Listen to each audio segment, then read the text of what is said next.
오늘의 10분 말씀 나눔입니다. 시편 9편입니다. 우리 각자의 삶 속에는 악한 사람이 존재합니다.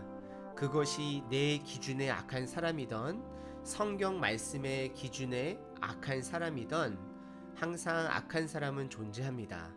근데 문제는 때로는 악한 사람들이 더 잘 사는 것 같고 더 승승장구하는 같은 삶을 살 때에 하나님이 살아계신가라는 의문을 갖기도 합니다. 시편 9편과 10편은 하나의 조화를 이루는 시편으로서 9편은 하나님의 말씀을 붙들면서 악인이 멸망할 거다라는 확신을 가지고 기쁨을 가지고 하나님께 호소하는 찬양이고 시고 기도라 그러면 9편과 짝을 이루는 10편은 악인들이 더 잘 되어지고 하나님이 없다라고 고백하는 것에 대한 시편 저자가 안타까운 마음으로 탄식하는 마음으로 하나님 어디 계십니까? 제발 악인들을 심판해 주십시오라고 호소하는 내용입니다. 그리고 9편과 10편은 답관식이라는 형식으로 시가 쓰여진 것인데요. 이 답관식이라는 것은 무엇이냐면 은율적으로, 음악적으로 이 시를 낭독했을 때에 듣는 사람들이 원어로 들었을 때에 듣기가 편하고 기억하기 쉽게끔 되어져 있는 답관식 시편으로 적혀져 있습니다. 답관식이라고 하는 것은 첫 글자를 따서 계속해서 이어져 나아가는 것인데요. 22개의 히브리어 알파벳 글자로 시작되어지는 시조음입니다. 제가 현대 음악으로 히브리어 알파벳을 여러분들에게 느낌적으로 설명한다면 다음과 같습니다. 알레 베트 기메달렛 헤바브 자이언트 테디오드. 여기까지만 하도록 하겠습니다. 사실 제가 자신감 있게 할 수 있는 이유는요. 사실 히브리어 원어의 발음을 아직도 정확하게 아는 사람이 없기 때문에 이렇게 할 수 있는 것입니다. 아무튼 오늘 시편 9편은 1절서부터 20절까지 두 절씩을 1, 2절, 3, 4절, 5, 6절 이렇게 묶어서 알파벳 순서로 첫 글자를 따서 시의 음율을 가지고 찬양하고 기도하는 내용이고요.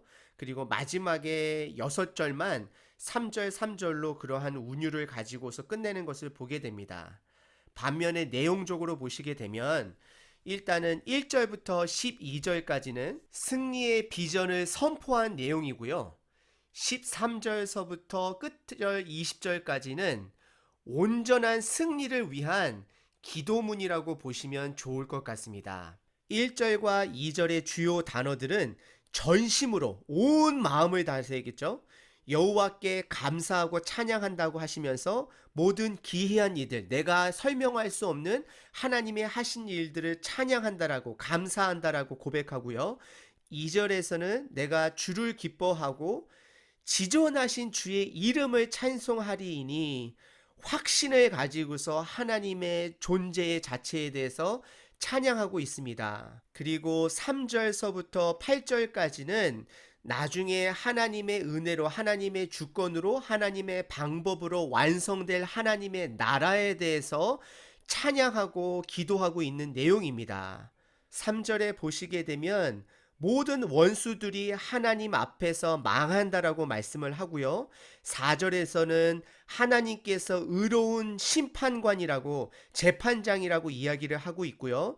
또 5절에서는 이방 나라들을 책망하고 또 6절에서는 원수들이 끊어져서 멸망한다라고 이야기를 하면서 계속해서 하나님의 심판, 하나님의 보좌, 하나님의 주권에 대해서 찬양하고 있는 내용입니다. 그리고 9절서부터 12절까지는 약한 자들, 가난한 자들에게 힘이 되어주시는 하나님이라고 찬양하는데요.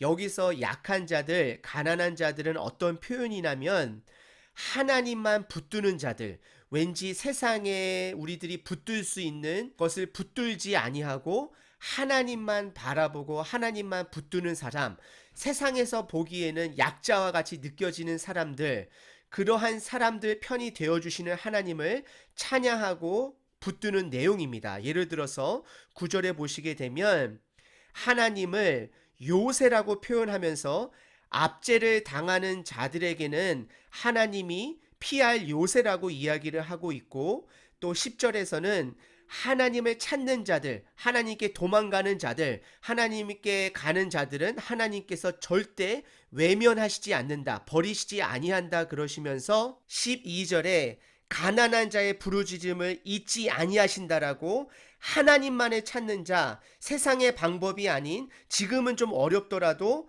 하나님만 바라보고 견디는 자들의 어려움을 잊지 아니하신다라고 고백하면서 하나님을 찬양하는 것을 보게 됩니다. 그리고 13절서부터 20절까지는 온전한 승리를 위한 개인적인 고백과 기도라고 보시면 좋을 것 같습니다. 13절과 14절은 본인이 지금 이 당한 어려움 가운데 하나님께서 나를 사망의 문에서 시온의 문으로, 생명의 문으로 옮겨주실 것을 기도하고 있습니다. 그리고 15절서부터 18절까지는 세상의 모든 악한 사람들, 이방 나라들이 자기들이 판 웅덩이에 빠지게 될 것이고, 즉 본인들이 계획한 그 악한 일이 본인들에게 돌아간다라는 간청하는 내용이 나와 있습니다. 그러면서 대조적으로 궁핍한 자들과 가난한 자들은 하나님이 기억하실 것이고 구해 주실 것이다라는 마음이 담겨져 있습니다. 그리고 19절과 20절은 시편 저자가 마지막으로 하나님께 마무리함으로 간청드리는 내용입니다. 여호와여 일어나사 인생으로 승리를 얻지 못하게 하시며 이방 나라들이 주 앞에서 심판을 받게 하소서. 여호와여 그들을 두렵게 하시며 이방 나라들이 자기는 인생일 뿐인 줄 알게 하소서. 하나님이 하나님됨을 그들에게 심판함으로 알게 해 주소서라고 고백하고 있습니다. 오늘 시편 저자를 다윗으로 볼 경우에 예를 들어서 5절에 이방 나라들을 책망하시고, 이것은 어떻게 보면 왕인 사람이 이야기할 수 있는 고백이라고 볼 수 있는데요. 다윗이 이 구편을 썼다면 다윗이 그 삶을 통해서 재판장의 자리, 주인의 자리에 앉지 않으려고 하는 모습이 다윗의 삶을 통해서 많이 드러나 있는 것을 알 수가 있습니다.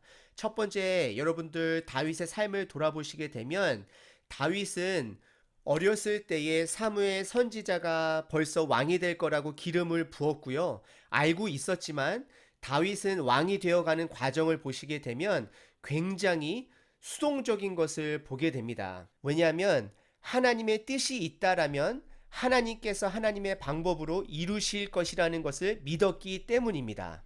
두 번째는 사울 왕이 본인을 죽이려고 수많은 노력을 했음에도 불구하고 본인은 사울 왕을 해할 수 있는 그러한 기회가 있었을 때에 사울 왕을 죽이지 아니했습니다. 그것은 재판장 되신 하나님을 믿었기 때문에 그러한 행동을 한 것이었습니다. 그렇다라고 해서 여러분들의 삶이 항상 수동적일 필요는 없다라고 생각을 합니다. 오늘 시편 저자가 이야기하는 것은 악인들을 향하여서 내가 할 수 있는 것이 아무것도 없고 너무 그들이 승승장구하는 어려운 상황 가운데서 하나님께서 하나님의 때에 분명히 그들을 심판하실 거라는 믿음을 가지고 찬양하는 것이고 기도하는 것이고 영광 올려드리는 고백인 것을 보게 됩니다. 저와 여러분 삶 가운데서도 아무리 어려운 상황 가운데서도 하나님이 주인이시라는 것, 재판장이시라는 것, 그리고 하나님만을 의지하는 사람들을 하나님께서는 절대 잊어버리시지 않는다라는 것을 기억하시고 힘내시는 오늘 하루 되시기를 축원합니다.